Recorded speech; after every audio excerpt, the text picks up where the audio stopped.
Arpeggios are an essential piano technique. They can take a basic chord progression like this into something like this.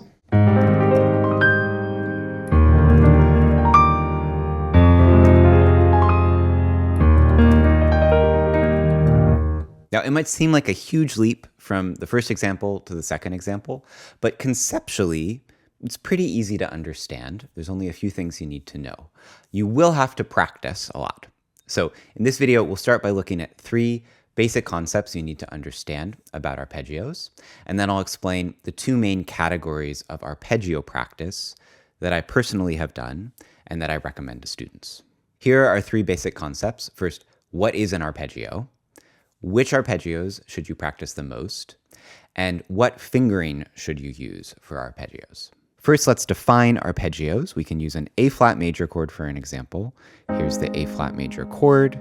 Here's an A-flat major arpeggio. Now, I should point out here that if you understand chord notation, it's going to be easy to find arpeggios. If you don't know how to find any chord on the piano, it's going to be hard. I have other videos on that topic, and I have free resources on chord notation at my website, pianofluency.com. So in this case, our A-flat major chord looks like this. And to play an A-flat major arpeggio, I'm basically just repeating that chord shape up an octave. And then at the top, I repeated the root of the chord again. It becomes an arpeggio when I break it up into single notes. So that first 3-note shape becomes, and then I move to the next 3-note shape, and I end it on the root. And we can bring that same thing back down. Now, in the context of real music, there are no rules about needing to start and end on the root. So a lot of times in real music, you might come across a 2-octave arpeggio that starts and ends on the 3rd of the chord, for example. But to start with, it's nice to just get familiar with these sort of by-the-book arpeggios that start and end on the root of the chord. Now, if you're playing a 4-note chord like this A major 7 that I played in the example, you have a couple options. You can arpeggiate every single note in the chord,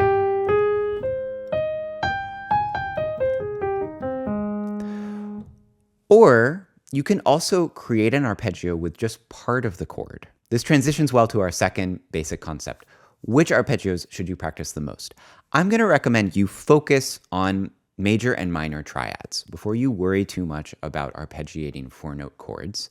It's not that it isn't ever useful to arpeggiate 4-note chords, but you can get so much mileage out of those basic 3-note chords, major and minor triads, even when you move on to playing music that uses extended harmony, 7th chords, and then things like 9th chords, 11th chords, sus chords.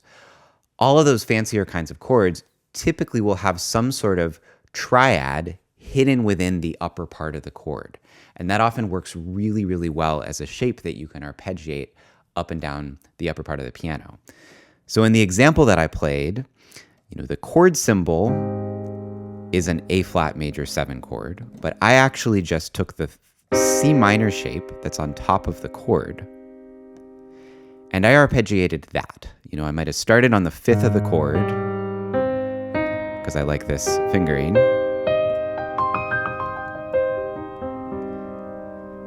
And you can hear how this still sounds like an A-flat major 7 chord.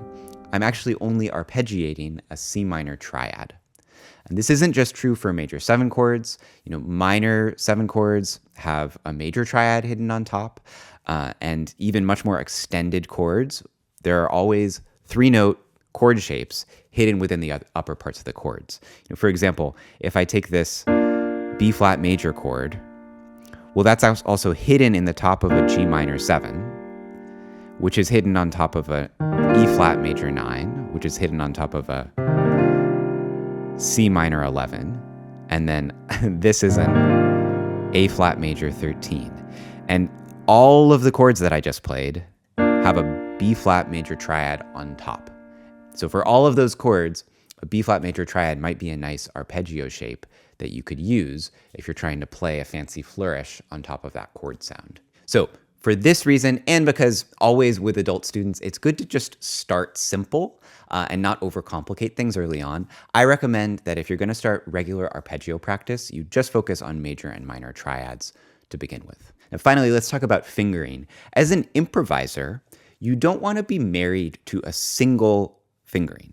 You know, when I was first learning to play arpeggios growing up with a classical teacher, there were very prescriptive fingerings for each of these arpeggios. It was like, okay, if you're going to play C major, the right hand should be using 2, 4, 1, 2, 4, 1, etc.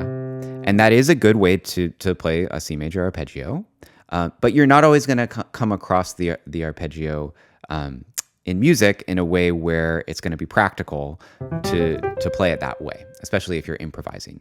So it's good also to be able to play it 1, 2, 3, 1, 2, 3. So start with that in mind. You know, whatever fingering you start out with as you're practicing arpeggios will probably not be the only way that you play that arpeggio, but it's good to just pick one to start with in your practice. And we can think about some principles here so that you can deduce good fingerings for yourself in your arpeggio practice. First of all, if you're practicing triads, there are only 3 notes in the chord. So let's use A flat major for an example again. Whatever pattern we decide we want to use for where we put our fingers on the keys, it's going to be repeated up and down the piano as we move across different octaves. Sometimes the beginning and the end of a multi-octave pattern will be different, but we're going to settle into some sort of repeated pattern. And whatever that pattern is, we're just going to be using 3 fingers. Most of the time, I use fingers 1, 2, and 3. I think that's easiest to think of. It fits the easiest in my hand. Sometimes it might make sense to use 1, 2, and 4 instead. And this is a great example. You know, you can play an A flat major triad with 1, 2, and 3, or with 1, 2, and 4. And it works great either way. So you can see what fits well in your hand. With your right hand, you're only going to be using finger 5 at the top of an arpeggio because it's so impractical to cross your thumb under finger 5. This is a big part of why I like using finger 3 because I think it's easiest to cross my thumb under finger 3. But I love landing on finger 5 at the top. It's easy to kind of throw your weight into the top of your hand, and it can be really nice to kind of lead up to a strong note at the top of an arpeggio. So keeping that in mind, you know, you're going to be looking for a place to put fingers 1, 2, and 3 most of the time. You mostly just want to focus on where should you put your thumb, and it will determine where the other 2 fingers go. So kind of in order of priority, I put my thumb on a white key. So in chords like this A flat major chord, where there are 2 black keys and a white key, your job is done for you. It's like, okay, my thumb has to go on C. That's the only white key. There are some keys where it's not quite so simple. So say B flat major, there are 2 white keys. And actually it works pretty well to put finger 1 on the D or to put finger 1 on the F. You know, in both cases, I was playing a B flat major arpeggio, just starting on different chord tones. And we can move to a lower priority consideration, which is that it can be nice in your right hand to put your thumb, finger 1, on the 5th of the chord. Because if you look at the physiology of your hand, there's a much bigger gap between fingers 1 and 2 than between 2 and 3. And so that matches well with the gap between the 5th of a chord and the root of the chord. Using this B flat major triad as an example, you know, there's smaller gaps between the root, 3rd, and 5th than there are between the 5th and the root. So if you put your thumb on the 5th of the chord, that gap matches the biggest gap in the arpeggio. So I often, especially if I'm trying to do something really fast and flourishy, like I did in the example at the beginning, I'm putting my thumb on the 5th of the chord. You know, in this case, I'm talking about the 5th of this C minor triad that I'm actually arpeggiating up the piano as the top part of this A flat major 7 chord. And so I put my thumb on G, which is the 5th of the C minor chord. and arpeggiate up from there. And fingering for the left hand, if you're doing by the book arpeggio practice with both hands, you'll want to follow the same ideas, that you're looking for a repeated pattern that uses fingers 1, 2, and 3, or 1, 2, and 4. Keep your thumb on white keys. And if you want to look for that same gap between the root of the chord and the fifth beneath it, and match that up with the gap between fingers 1 and 2, that's always going to put your finger 1 on the root of the chord for the left hand. So to summarize our fingering rules, you're looking for a pattern of fingers 1, 2, and 3 that you can repeat up the keyboard. And you'll place your finger 1 in order of priority, first looking for any white keys that make sense, if it's a chord that has a mixture of white and black keys. And then trying to put it on the fifth of the chord in your right hand or the root of the chord in your left hand, if possible, so that you can match the gap between chord tones with the gap in your hand. All right, now let's talk about two main categories of practice that you can do with arpeggios if you're really excited by this concept and you want to get good at them. I divide it into by the book practice and practice in context. It might help to explain my own experience with arpeggio practice. So, I started with classical piano lessons when I was a kid. And with that teacher, I was drilling arpeggios with the metronome and very, very gradually increasing the tempo of these arpeggios. So for example, let's stick with A flat major. I'm gonna get a good metronome. We'll see, this might be a little quick for me because I don't do this kind of practice very often anymore. So I'm gonna play triplets and we'll either do 2 or 3 octaves. I'll see how I feel. So ba-da-da-da-da-da-da.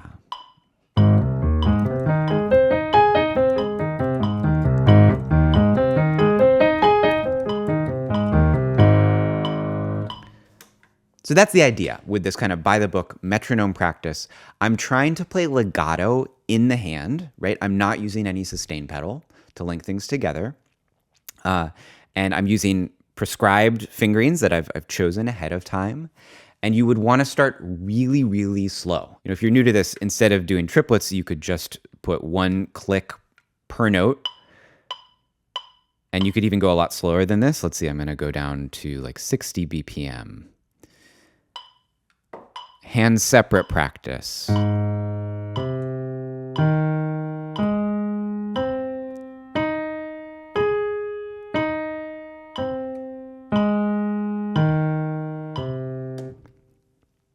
And you'd start from there and then practice hands together and gradually increase tempo. All of your major and minor triads like that. It's going to take you a lot of time to gradually build up speed and familiarity with two-handed arpeggios like that.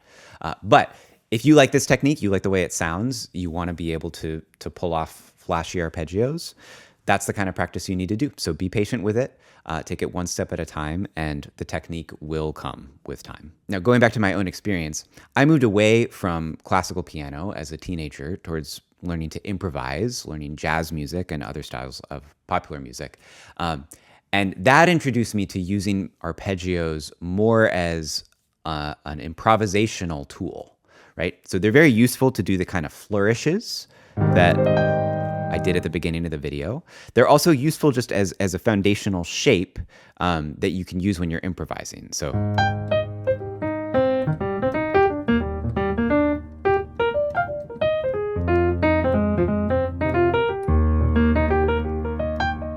there was a little melodic improvisation over that same 4-chord progression, but I was only using chord tones. So I was basically just using those arpeggio shapes in order to generate my improvisation. So at least for me, when I started using arpeggios as an improviser and in the context of pieces of music, a couple things changed from when I was doing the by-the-book arpeggio practice. For one, I mentioned this already, but I really stopped using my left hand as often for arpeggios.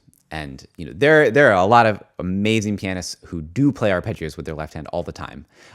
So take that with a grain of salt. You don't have to be like me and neglect your left hand arpeggios. But at least for me, I stopped using my left hand for arpeggios very often because it just wasn't important for my style of playing.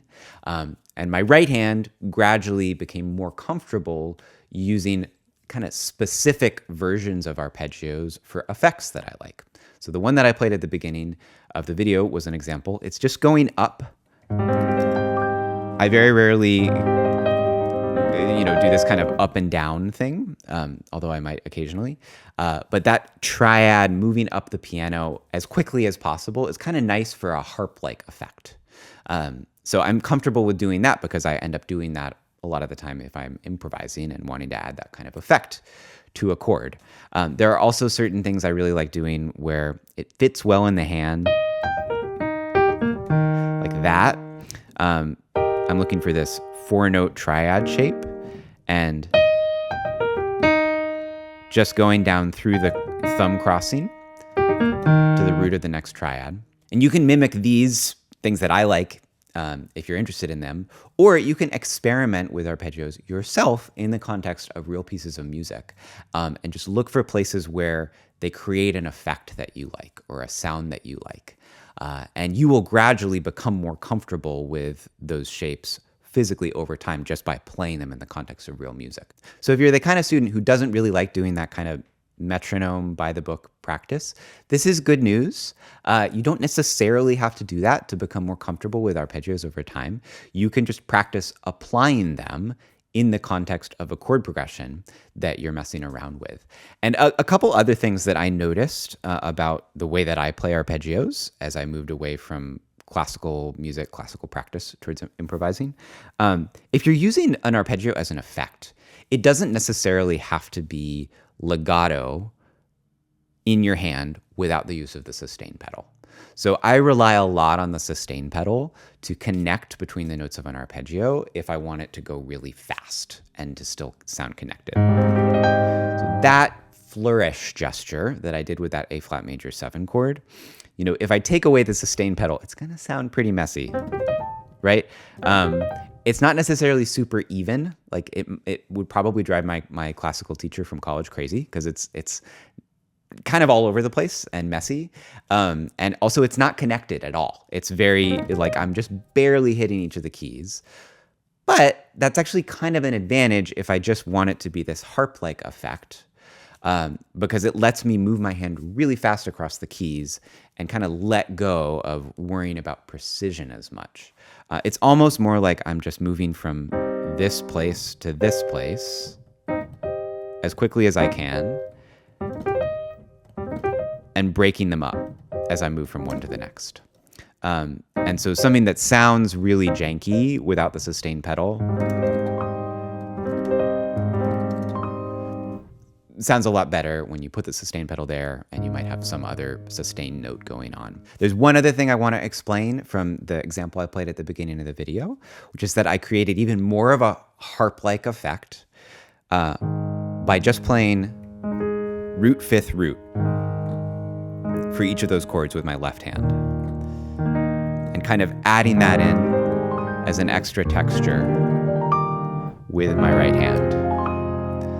And that's one of those things where, what my individual hands are doing sounds much less, complicated and flashy than it sounds when you hear the two hands together, because they're not playing at exactly the same time. If you have this alternating kind of pattern between what's happening in the hands, you end up getting an effect that's like double the speed of the notes. So these are all useful things if you want this kind of like bombastic, flashy sound to a flourish like this with arpeggios. And with that, thanks for joining me. I'm Ted with Piano Fluency. You can always go to pianofluency.com if you want more help from me on how to structure your practice and develop as a musician over time. See you next time.